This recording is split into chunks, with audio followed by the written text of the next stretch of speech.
This is how to cast off. So you've knitted your piece to your desired length, and now you need to cast off. So you knit or work in pattern, but generally speaking you knit 2 stitches. So you have 2 stitches on your right hand needle.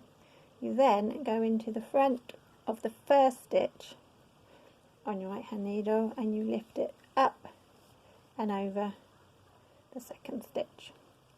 You then knit another stitch, take the needle, your left hand needle, into the front of this first stitch on your right hand needle, lift it up and over the second stitch. Always doing that. So knit a second stitch, and then you take your first stitch, you lift it up and over the other stitch, and you're casting off. So knit another stitch, take the go into the front of the first stitch, lift it up and over and off the needle.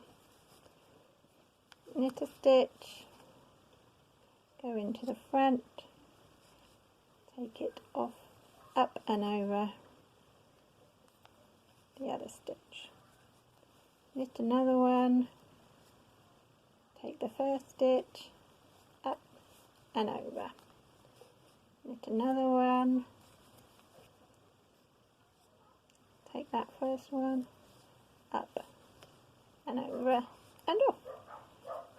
Knit a stitch, lift it up and over, and then your last one, needles come off, I'm using my fingers, up and over, and then you're left with 1 stitch on your needle. And then my ball's big enough to come through it, so I've pulled the stitch to be big, and then you take the yarn underneath that stitch so it comes up underneath it, and then you'll pull it tight at the end and then snip it off.